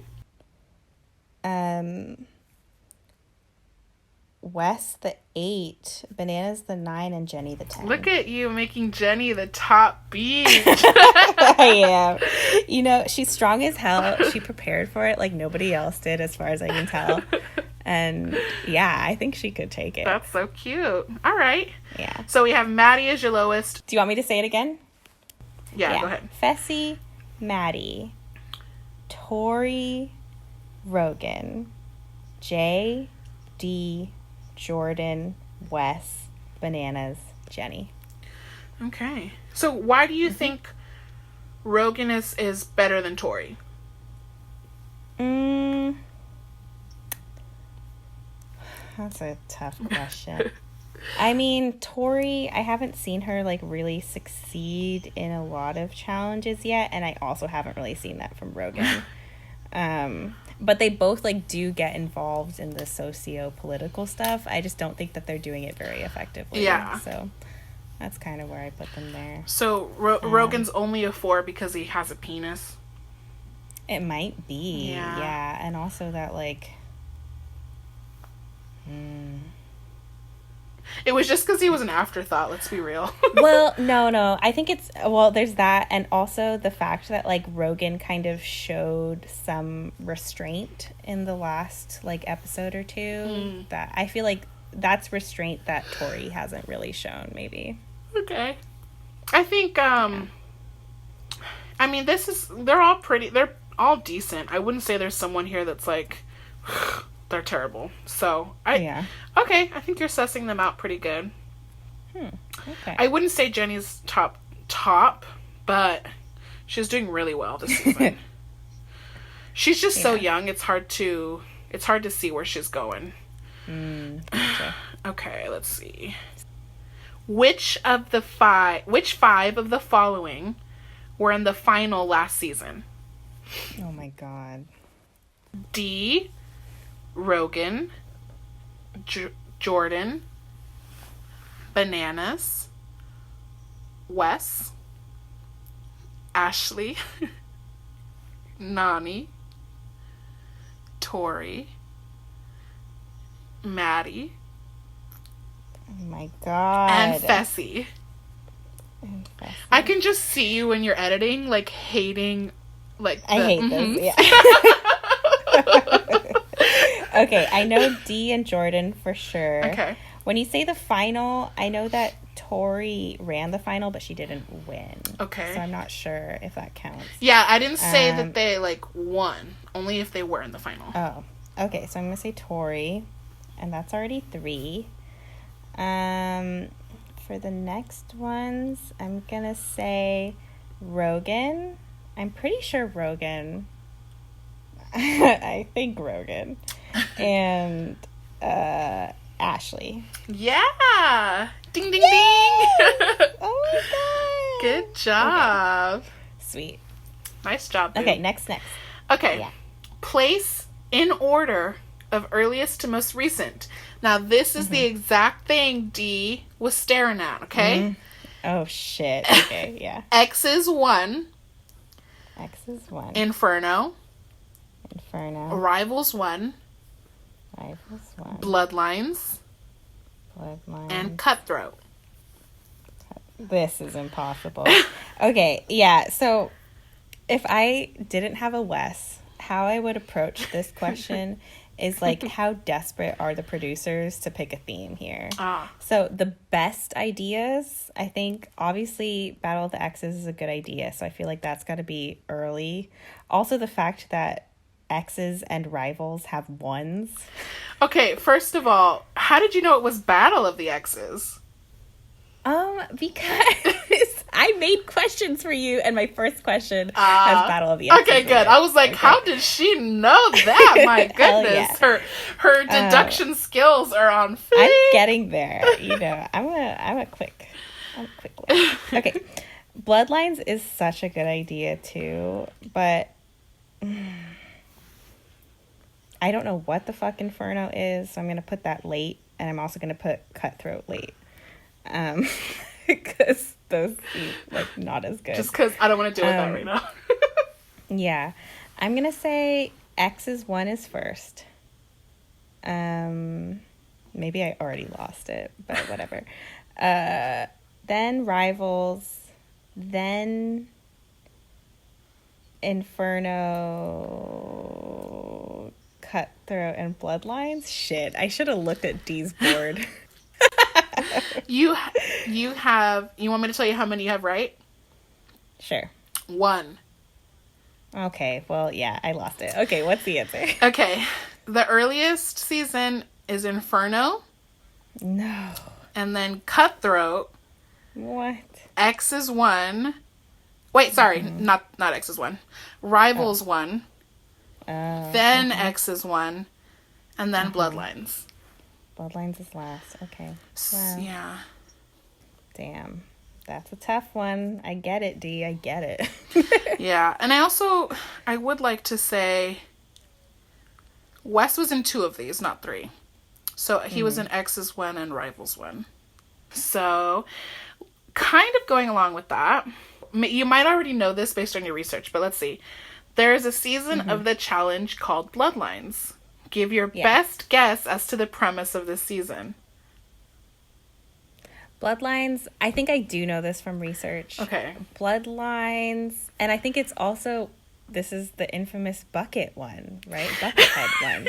Yes, listeners, there was an episode of the challenge prior to this. We have to talk about this in every episode. I know, there's an episode of the challenge prior to this this podcast that she watched when she was at my house, and it was Bloodlines, and all she thinks about is the bucket on Leroy's cousin's head.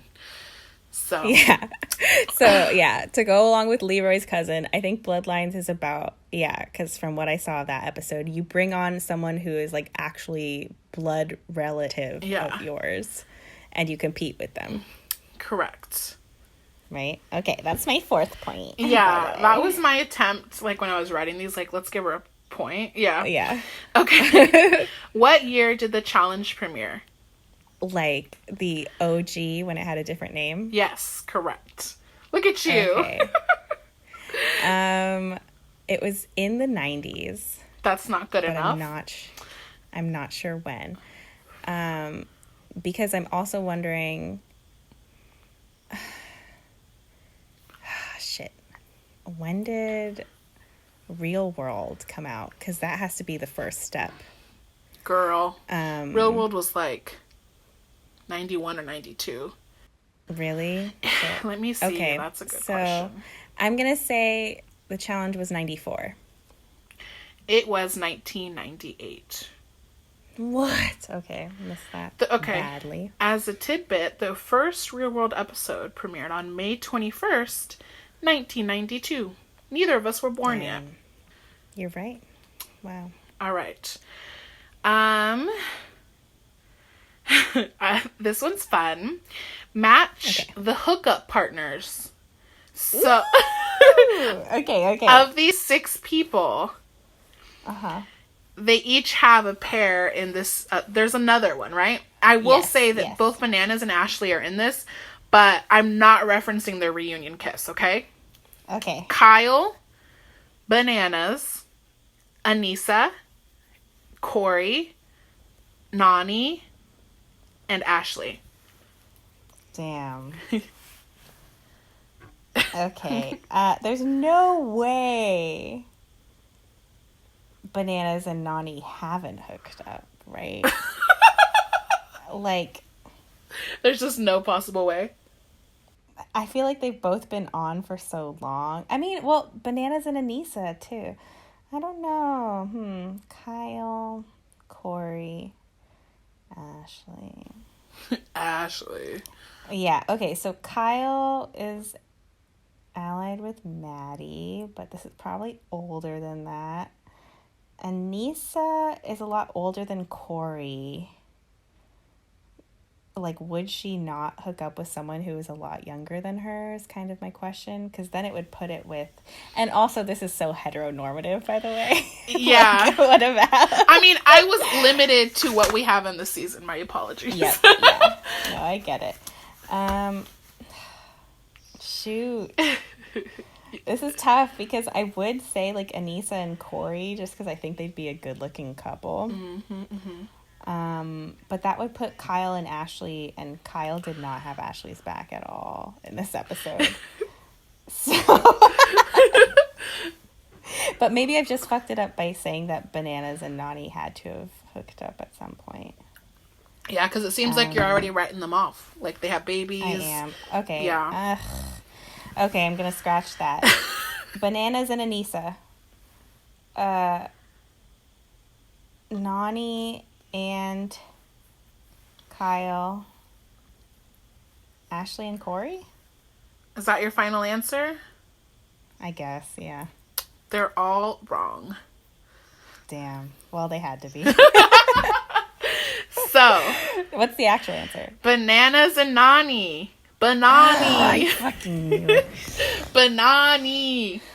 Banany. So they were partnered on Battle of the Exes 2. And their romance was off screen. So I will say that we don't know everything that has or has not happened. But there were some feelings for sure. Gotcha. Kyle and Ashley. They fucked in that sucks. Final Reckoning, I think. Ugh. He did not have her back at all, but you do see him run after Ashley after the nominations. Like, I'm so sorry. Like, that's right. Right. Yeah, you're right. Like an asshole. I should have remembered that. Yeah, two-faced asshole. Okay, I love Kyle though. Shout out to Kyle. And Anissa and Corey. I can't believe my first one was right, and then I changed my. I know. Mad. Okay. You eventually, the only thing that was throwing you off was Kyle and Ashley, because I feel like you would have naturally chosen the right ones if it weren't for that. Yeah, tough. Yeah, and then they do ask Anissa once in the confessional, like, what's going on? Like, are you guys, like, serious? And she's like, no, he's a baby. Yeah, exactly. Anissa is bisexual, however, and she's hooked up with some girls on the show, so that's... I was gonna say, like, Anissa has an energy about her that I am You're for? Feeling. Yeah, Anissa's good stuff. Okay. Match the challenger to their original show. So I'm going to give you a list of challengers, and then I'm going to give you a list of their shows, okay? Yours are so involved. I know. Mine are not this involved. Mine was headachy for sure. So Bananas, Kyle, Maddie, Dee, Tori, Josh, Jordan. This is so long. Wes, and Bear. Oh my god. Okay, so on the other side, we have Big Brother 19, or just Big Brother. Oh my I wrote the official title, even though it's just Big Brother. Real World Portland. The Real Worlds do matter. Real World Austin. Shipwrecked : the Island. The fuck? Real World Key West. Geordie Shore. Yeah. Okay. Party Down South. No, I don't know any of this. And then Geordie Shore again. And Are You the One for? Those are the shows. Oh my god. So it'll probably be easiest for you to suss out who is Real World clan. Who has Real World blood? Okay. Well, this one I already know because it's one of the questions that I was going to ask you. And I'm going to... Thankfully, I prepared a backup question, so I'm still going to have 10 questions. Bananas was on Real World Key West. Correct. I would have gotten that right. Damn it. Also, the fact that I'm not going to get points for everything I know, and it's just going to be either 1 point if I get it all, or 0 I mean, if we both so we both had similar questions and we I guess we could divide. I don't know. Anyways. It's okay. Yeah. I think that Bear was on Big Brother, but I also don't know what Geordie Shore is. I mean, I don't know what a lot of these are. I'll give you a hint. Bear was on Big Brother. Okay.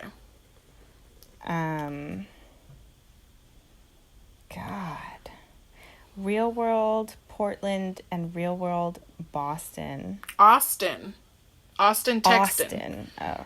Okay. Austin, Texan, I said. Austin, Texas. Yeah, I know. Austin. That's tough. I know. It is hard. Yeah, Dee's Australian, so... That doesn't help in any way. Is that not what Party Down South means? No, and that's a hint, though. That would have been a good deduction for you. Okay. Shit. Real World Energy. Who has Real World Energy? Like, who even is Josh? He was in the team with... He was the one that was carrying the puzzle for Jen, 2 episodes ago. Or, what the fuck was that medical equipment? Yeah, I'm not gonna get this, dude. Who has Portland energy? I'm gonna say that is Portland energy. Oh, that's tough too, because Kyle's also British, isn't he? He could have been on Big Brother. Okay. Oh shit, and Geordie Shore could be British, even though I don't think it is. Okay, I'm gonna give you a couple hints because I love you. Okay. I will take this away if I lose. Okay, so as long as you get Real World, I'm cool with that for the right person. And then Geordie Shore is British. I'll give you that. Geordie Shore is British. Cool. Thank you. You're welcome. Okay, so Kyle's British. Bear's British. Period. Does that mean they're both on Geordie Shore? Who's on Big Brother? We don't know. Real World Portland. The thing is, Maddie has this like grungy vibe that could be Portland or it could be like middle of nowhere. Like, I don't want to assume.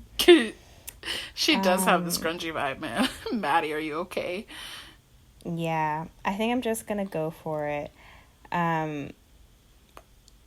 Shoot, this is so hard, dude. I'm gonna say. This is agonizing for you, isn't it? Yeah, this is tough too because I feel like The Real World is an older show, so I'm gonna put Wes on Real World. Also, I don't think you're necessarily from the city that you film it in. You're not. Yeah, so that doesn't help. No, that's why I said as long as you get Real World, you don't have to say the city. I'll just tell you. Oh, I see. I'm going to say Wes is on a Real World. Yes. And so is Jordan, weirdly. Maybe that's wrong.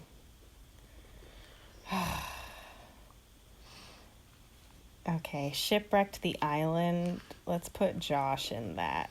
Okay. Are You the One for? It just sounds ridiculous, doesn't it? Put D on that. Okay.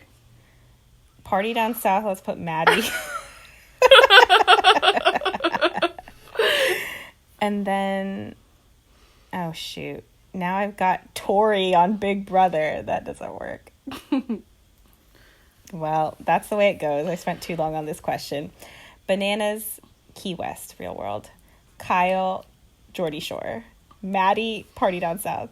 D, Are You the One for? Tori, Big Brother. Josh, Shipwrecked. Jordan, Real World. Wes, Real World. Bear, Geordie Shore. Okay, so you got 5 of them right. So I'll give you half a point.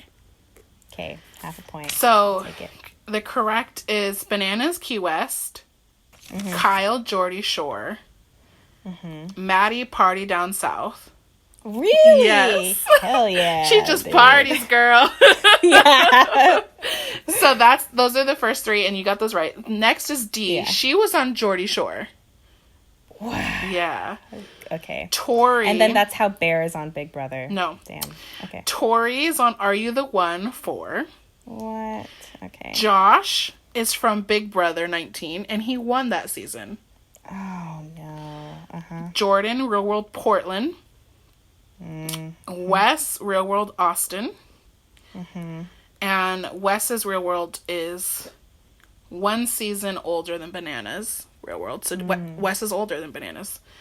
I did not know that. And Bear was on Shipwrecked the Island. What the fuck? Okay. Cool. All right. Good girl. Okay. So last question is a series of quotes. A series. Mine's going to take about 5 seconds. Well, that's good then. Okay. So. Yeah, this has been forever. It could be anybody from the season that is saying this quote. So this was just a fun, see if you can put your finger on their essence enough to match the quote. Yeah. Okay, so I'll smash his head and eat it. I'll smash his head and eat it. Maddie? No. Wrong. Yeah, wrong. Okay. CT. Okay. Fuck you, you're cool, fuck you, you're on the fence. Oh, Lord. You're on the fence. Ashley? No. That would have been good, though. And also, some of these can be repeated, FYI. Like, the person. Okay. Yeah. Who said it? Sorry, Wes. Oh, okay. You think you're so much better than everybody because you work at the bakery. Congratulations, your dad owns a bakery. You're welcome on that delivery. I mean, that sounds like it could be Ashley, too.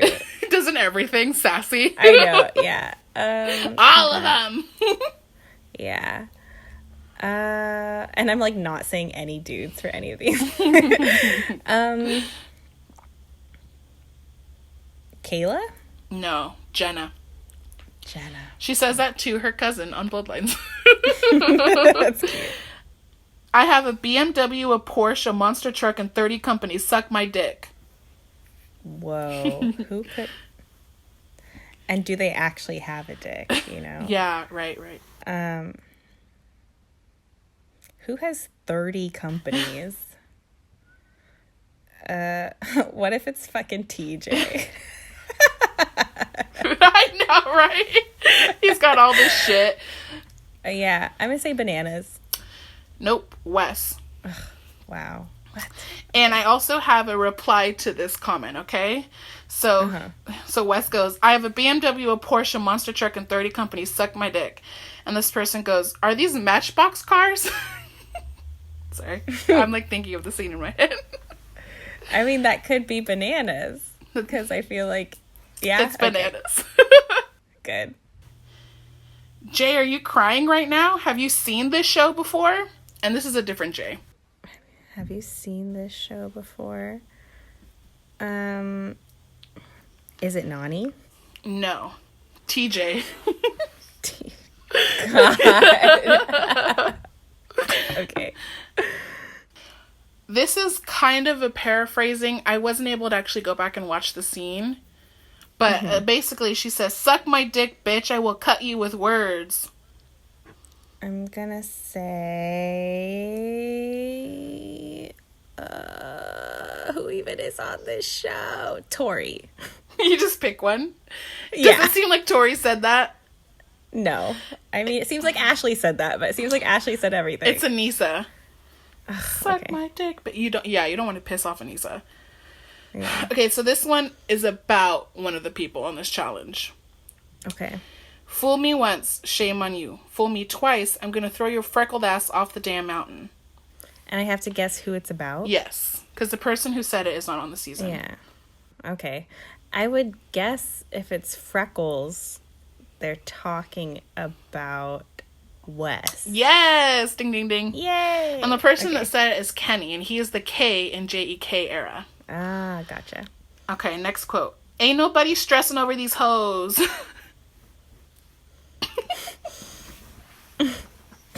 Jordan. No. Not on the Jordan love train. Yeah, I don't know. Corey. Corey. Okay. Okay, Simone, no one cares about your torn butthole. Would a girl or a guy say this? I feel like all these things are more likely for a girl to say. Just because guys don't talk in the real world. Yeah, but the funny thing is most of these are guys. Yeah. Most of these are Wes. Is it Bear? Nope, Ashley. Damn. That one actually was Okay. Ashley. Okay, this is the last one. Okay, I'm gonna get it. Try to think of the energy. Okay. Die, die, die, die. It said by somebody in the season to somebody in the season. That's tough because it makes me think of dudes who dislike each other, which is Wes and Bananas.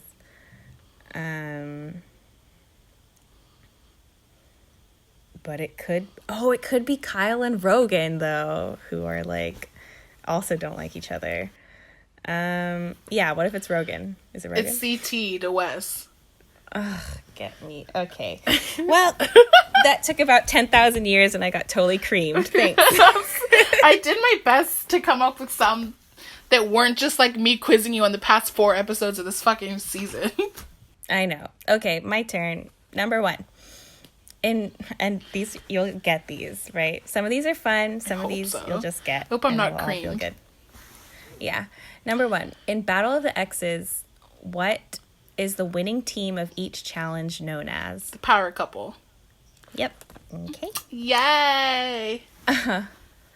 In an episode titled Friend or Foe, DM Brown and CT Tamburello had their first kiss.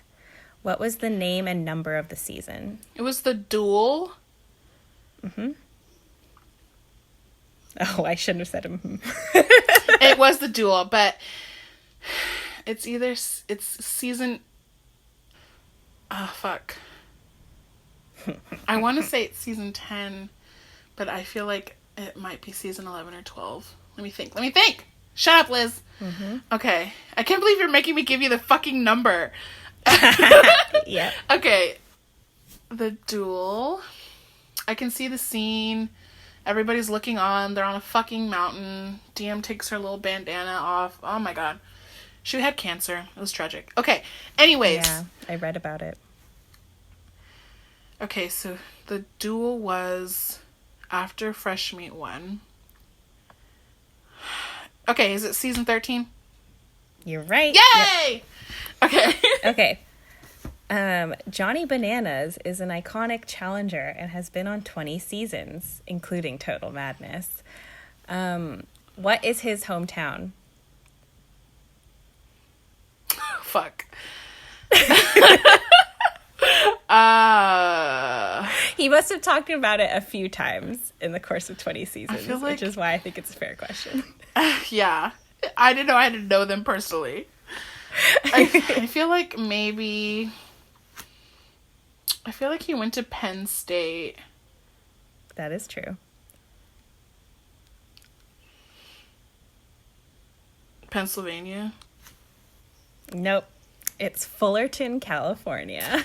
Damn! Oh, he's from Cali, baby. Yep. Okay, number 4. In Battle of the Exes, Emily was accused of blackface after rubbing Nutella on herself in an attempt to imitate a couple. Paula and Ty. Yep, good job. Okay. Okay. Number 5, what influence did the reality show Survivor have on the challenge? Is this because Survivor was like first? I mean, it either influenced it in terms of people from that show and other shows started coming over to the challenge as castmates, or it influenced like the fact that you need to strategize to win. And also, if I don't know how old Survivor is, but it could have influenced the fact that they vote people off and not everybody's standing by the end. Yeah, I'll give you that. Okay. So it's the last thing you said. So after Survivor premiered in 2000, it was super popular. And one of the main things is that they vote people off the island, right? Mm-hmm. So they started incorporating eliminations in the challenge, beginning with 2002's Battle of the Seasons. Correct. Yes. Yep. So now you have 4 points. So you only need 1 more to beat me, but we'll continue. Okay. TJ Lavin has been the host of the challenge since season 11 in 2005. What is his zodiac sign? I was like, Gauntlet 2. Gauntlet 2 is the first challenge he ever hosted. I'm just going to say Cancer. Is he a Cancer? He's a Sagittarius. God damn it. This is such a bullshit question. Name the person Okay, who said this quote in regards to this current season, Total Madness? I'm not saying that they're necessarily on the show or not. They could be anyone. Okay. You can't put a price tag on happiness. For so long, I was like, you know, the money's so good, I can't say no. I needed a little break for my own sanity and my own happiness, just finding what makes me me again and to get my light back. I'm doing freaking fantastic, so I'm going to have a little break so they can make someone else the bad guy this next season because I'm not going to be on it. Cara Maria. Yep, okay. Fucking Cara Maria. Who else? I need to find me again. So this is question number 8. Cameo is a website that allows celebrities to interact with users who pay the celebs to make short videos on a subject of the user's choice. How much does it currently cost to book a cameo from Wes Bergman, whose videos apparently average 3.2 minutes long? Okay, say the question again, because I don't know anything about Cameo. Cameo, you'll pay Wes to make a video for you, a 3-minute long video. How much do you think Wes charges for that? Like, what, like saying happy birthday?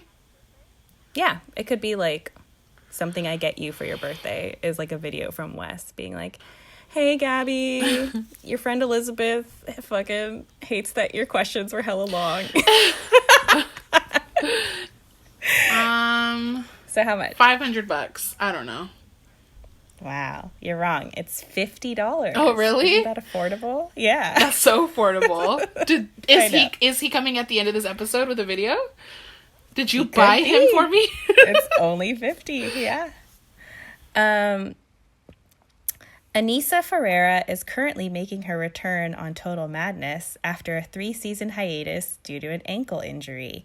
She currently holds the record for the most seasons without a win. Oh. How many seasons is that? This is her 13th. So she has 12 total, but 13th with Total Madness. You got it. Woo-hoo. 12, yeah. Okay, and the last one. It's another quote challenge. When asked the question, what does it mean to be a millennial in an interview, who said the following? Millennial means freedom to me. I say this because we are born at a time when anything is truly possible. Social media and all these different outlets help you to not only learn information quickly, but gives you the capability to become or create anything. Being a millennial, you can chase your dreams and do things that are out of the box. As long as you're working towards your dream and not just sitting there thinking about it, you can become successful. So who said that? So romanticized. Jay. You're right. Yay! Okay, yeah. And the reason he said that is because he was on the millennial tribe on Survivor. Yeah. So that's why he had to do it. Versus Gen X or something like that, right? Survivor or millennials versus Gen X. Yeah. So you beat me, not surprisingly, 7 to 4.5. All right. Those were good questions. Good job, dude. Good job. Right? I wrote them all. Thank you. You did very good considering you've seen 4 episodes of this bullshit. Yep. All right. Okay. Well, that was fun. We'll see what happens on the next episode. All right. Well, good night, Elizabeth. Yeah. Good night, Gabby. Okay. Bye.